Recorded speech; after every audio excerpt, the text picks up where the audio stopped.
આપણે અહીંયા બોલ ડાયરેક્ટ મારવાના આવે હાથીમાં એ રીતે તૈયાર કર્યો છે. તો હવે આને પિયત આપવું પડશે એવું લાગે છે.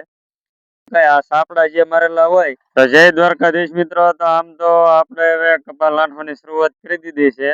અડધો કપા લાંઠી નાખ્યો છે. બહુ ઝાઝો કપા તો નથી કરેલો, પણ હવે કપાસમાં આપણે પેલા જે બળદ થી પાળા બાંધતા તો એમાં આપણે ભેગું લાઠિયું આવતું, જે બીજું મોરલો લાઠિયું આવે એ લાઠિયું આવતું, તો એનાથી એકદમ ભેગી પેલ થતી. પણ અત્યારે આપણે સનેડા લાઠિયા પાળા બાંધીએ એટલે થોડુંક સા આગા પાછો હોય તો હાંકડા પોળી પાળા રહી જાય.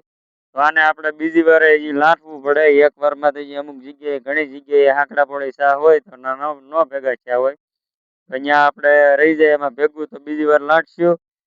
અને અત્યારે આપણે વરસાદની ખૂબ આમ તો જરૂર છે. પેલા વરસાદ અત્યાર સુધી આમ તો જરૂર પડી નહીં એવો જ હતો, પણ આમ જે મોલાત મેં જે ખૂબ સારો હોય એવો વરસાદ તો આવ્યો જ નથી. ઝરમર ઝરમર ધીમી ધારે આવ્યા કર્યો. એટલે હવે આપણે કપા બાંધીને તૈયાર કર્યો છે. તો હવે આને પિયત આપવું પડશે એવું લાગે છે. તો હવે એકાદ બે દી રાહ જોઈ, વરસાદ ન આવે તો આપણે પિયત આપવાનું છે. અને આપણે કપા બંધાઈ જાય પછી આમાં એક દવાનો છંટકાવ કરવો પડશે. અત્યારે આપણે જે પોપટી જે મોટી મોટી ફૂદડી આવે છે એનો એટક અત્યારે આવી ગયેલો છે. તો આપણે આમાં દવાની કાળજી રાખવી પડશે. અને આ વર્ષે આમ તો કપા દર વર્ષ કરતા વાવણી થોડીક લેટ ગયેલી છે, એટલે હજી છોડ બેક નાના છે. ને બીજું આપણે લાંઠિયામાં અત્યારે નવી સિસ્ટમમાં તો કઈ નથી, આ જે જૂની સિસ્ટમ જ આવે. પણ આ જે આપણે અહીંયા બોલ ડાયરેક્ટ મારવાના આવે હાથીમાં એ રીતે નહીં. આપણે આ જે ખેડૂત ભાઈ ગમે એને લાંઠિયું હોય તો આ રીતના સાપડા લીધેલા હોય તો થોડુંક સારું પડે. લાગત હોલનો લોડિયો હોય તો આગા પાછું જો થોડુંક આપણે લેવું હોય તો ન લઈ શકાય. આ સાપડા જે મારેલા હોય એમાં આપણે લેવું હોય તો લઈ શકાય, અને એમાં ફાયદો સારો થાય. તો પેલા આપણે જૂના સનેડામાં તો આમ હાઈડુલી બહુ ઊંચી ઓછી થતી, પણ હવે અત્યારે 2026માં 25-26માં નવી ટેકનોલોજી પ્રમાણે અત્યારે પંપ ખૂબ લાંબો આવ્યો હાઈડોલીનો. એટલે આપણે પેલા જે લાઠિયું જોડતી વખતે આપણે જે ટોપલીન છે આ ટોપલીન એ અહીંયા હૂકમાં નાખવી પડતી. અહીંયા આજે આપણે લારી જોડવાનું હૂક આવે એમાં તો આ લાઠિયું હાથી આવે એ હાથી આપણે ખૂબ હાવ ઊંચું થઈ જાય. તો આપણે જે પડખે મોલાત હોય આ મકાઈ ને એવું ભાંગી ન શકે. તો એ રીતે અત્યારે આપણે એવી કોઈ સિસ્ટમ કરવી નથી પડતી, કેમ કે અત્યારે હાઈડોલી ખૂબ ઊંચી થાય. એટલે આમાં હાથી આપણે વાળીએ તો એકે છોડ ભાંગી ન શકે, એ આપણે ફાયદો રહે. તો આપણે બતાવીએ તમને વાળી.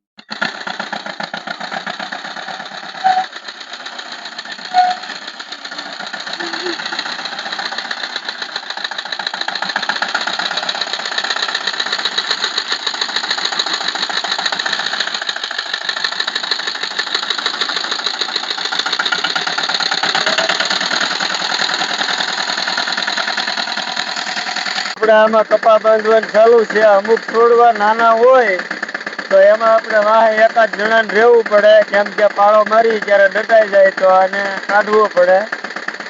તો આમાં બે બાજુ પાળા થાય એટલે આપણે ધ્યાને રાખવું પડે. અને એકદમ હાથી સનેડો આપણે વચ્ચે હોય નાખીએ તો પાળા હરખા થાય. જો જરીકે આડાવડો હાલી જાય તો છોડ ખેંચાઈ જાય. એટલે આપણે એ ઘણા ટાઈમથી આમાં મહેનત કરતા હોઈએ એટલે બધું ધ્યાન રાખવું પડે, અને તો જ થાય.